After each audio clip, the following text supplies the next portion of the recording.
Hello everyone. Good morning. This is Dr. Arun Kumar and I'm going to say something on types of foundations in the building. Foundations. So the objective of this video lecture is to know the constructions of foundation, to know the different types of foundation, to know which type of foundation is suitable for the types of soil. So first we need to define foundation. The definition of the foundation is the one which holds the superstructure or withstand the superstructure. The structure can be broadly classified into two: the substructure and the superstructure. The substructure is the one which cannot be seen by the human eye, or the structure which is below the ground level. That is called a substructure or the foundation. The superstructure, the structure which is visible to the normal human eye. It consists of wall, doors, windows, parapet wall, and RCC slab. So the foundation can be defined as the lowest part of the structure which is constructed below the ground level. The main function of the foundation is to transmit the load of the weight of the superstructure which is above the soil to the ground. Generally, the types of foundation can be classified into two based on the depth and the width of the foundation. So it can be classified into two. First one is the shallow foundation, in which depth is less than or equal to breadth. The second one is the deep foundation, where the depth is greater than or equal to breadth. From this figure, it is clearly seen that from the ground level, T represents the depth and B represents the width.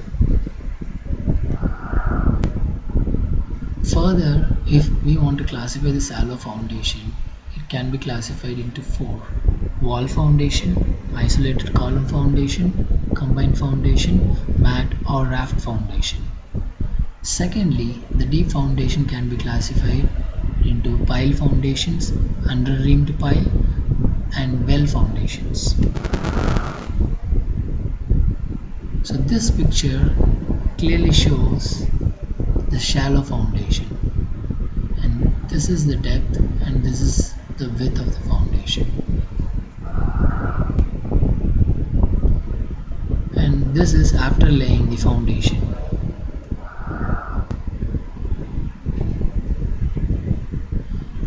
And when we see the first type of foundation is wall foundation, and this is a typical foundation trench which is available below the ground level, and this is the rammer,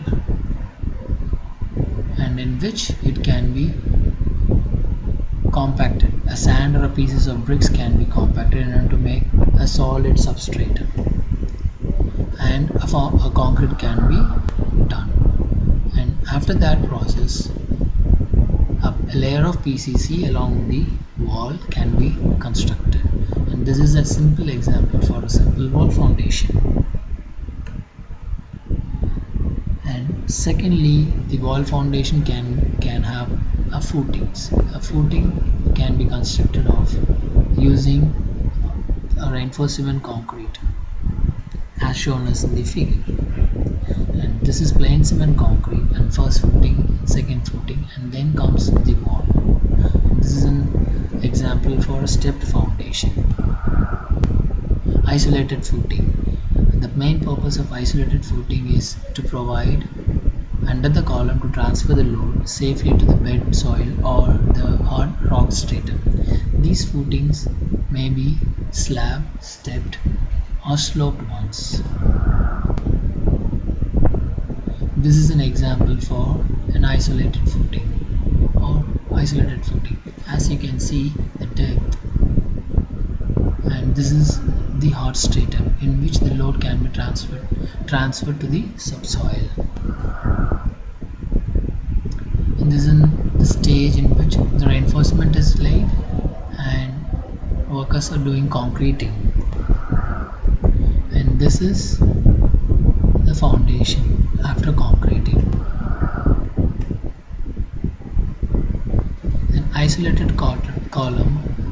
An isolated column foundation can be laid after laying the layer of PCC footing. Then comes the column, in which the load can be transferred from the beam to the column, and column to the footing, and footing to the PCC, and PCC to the subsoil. The main purpose of adopting combined footing is the one which supports two columns, and it may be rectangular or trapezoidal in plan. The aim is to get uniform pressure distribution under the footing. For this, the center of gravity of the footing area should coincide with the center of the gravity of the combined loads of the two columns, so that the load can be gradually transferred into the subsoil. Combined footing are used in the following situations: when the columns are very near to each other so that their footings overlap, when the bearing capacity of the soil is less, requiring more area under the individual footing, when the end of the column is near a property line so that its footing cannot spread in the direction. Combined footing. When we see the combined footing, as it is evident from the fact that when the space between the two footings are closer, we can follow combined footing, and combined footing can be of a square or a trapezoidal in plan.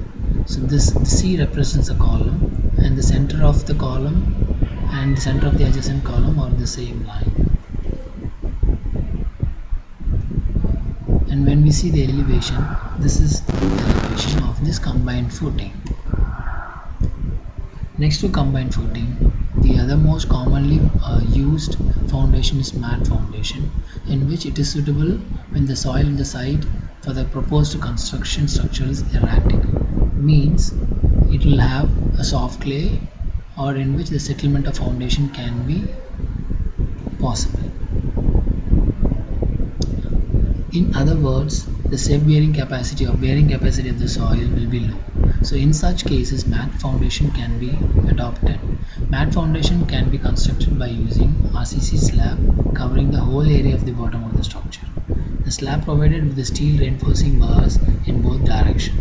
When column loads are heavy, the main beams and secondary beams are provided monolithically with the raft slab.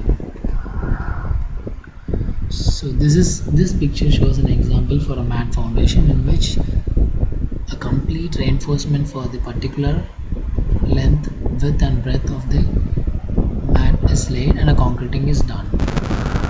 And after concreting, individual provision for the reinforcement for the column is adopted. So this is the plan of the mat foundation, in which this is the main beam, and this is the secondary beam, and this is the column which is circular in shape.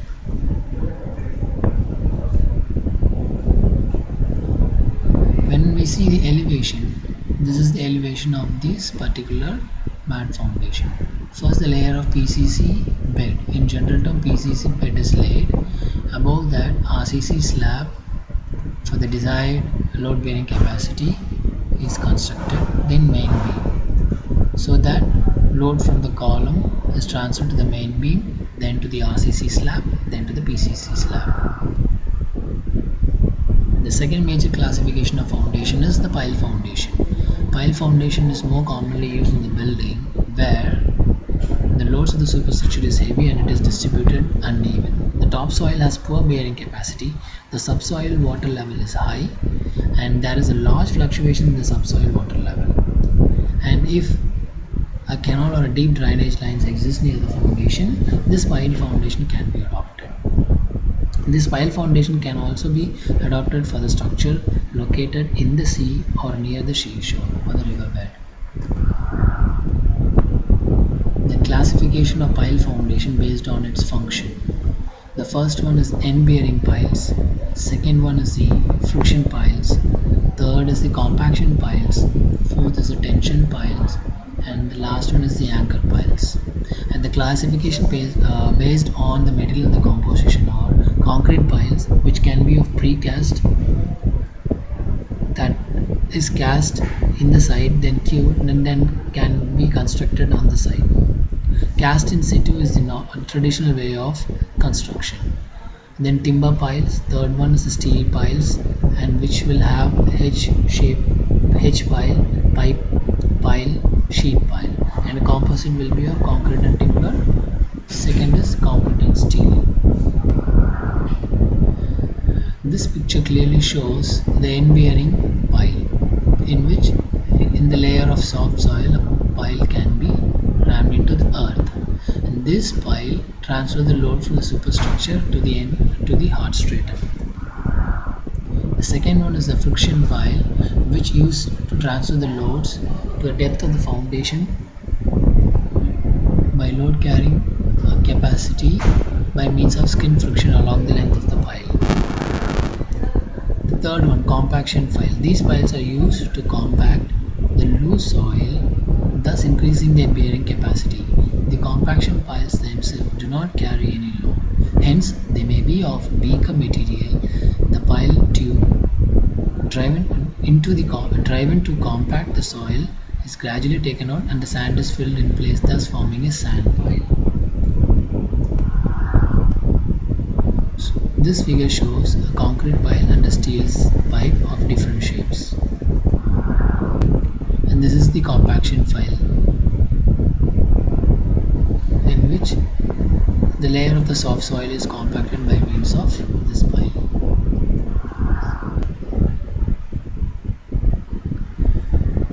The second one is the unreamed pile. This unreamed pile will be followed in the place where blackout soil and other expansive soils exist. The building often creates crack due to the relative settlement of the ground movement or the ground movement. This is caused by alternate swelling and shrinking of the soil due to these changes in the moisture content, because it is well known fact that blackout soil expands due to the absorption of water or the moisture and contracts when it is dried up. The unreamed pile is used to safeguard this movement effectively. Generally, this foundation is used for the machine foundation, factory building, transmission line towers, and other tall structures also. This is an example where this particular pile foundation is adopted in blackout soil. So first, the hole will be drilled from the ground level to the certain depth. Then unreamed pile equipment will be used, and this is how an unreamed pile will be executed in the site, and it will be moved like this to create necessity, depth and the width for unreamed pile foundation. Then concreting can be done either in cast in situ using the reinforcement and using pumpable concrete. Next to unreamed pile foundation, well foundation is adopted. Well foundation is adopted by using materials like timber, metal and reinforcement concrete, or masonry which is open both at the top and the bottom, and it is issued for the building and for bridge foundation. The types of well foundations are based on the shapes are circular, rectangular, double D, twin circular.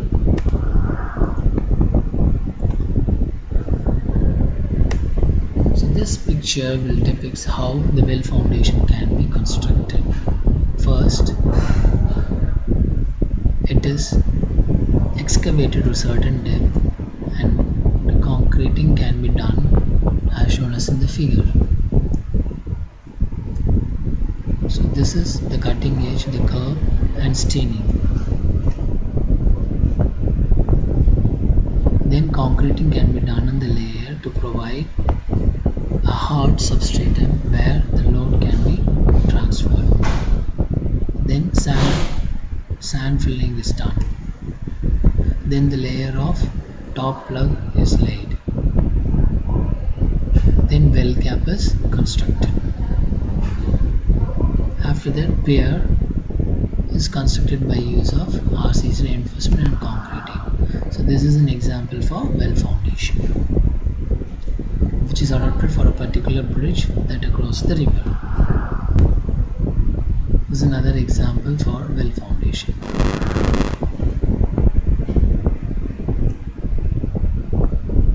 And this is example. This figure shows a particular example for a framed structure.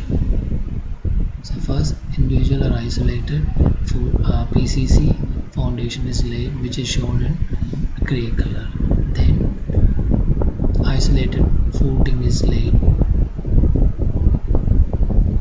Then it is connected by means of beam. An individual column is constructed. And this is a typical RCC slab above the column. And this is a typical example for a building with a foundation. And thank you for listening to this lecture.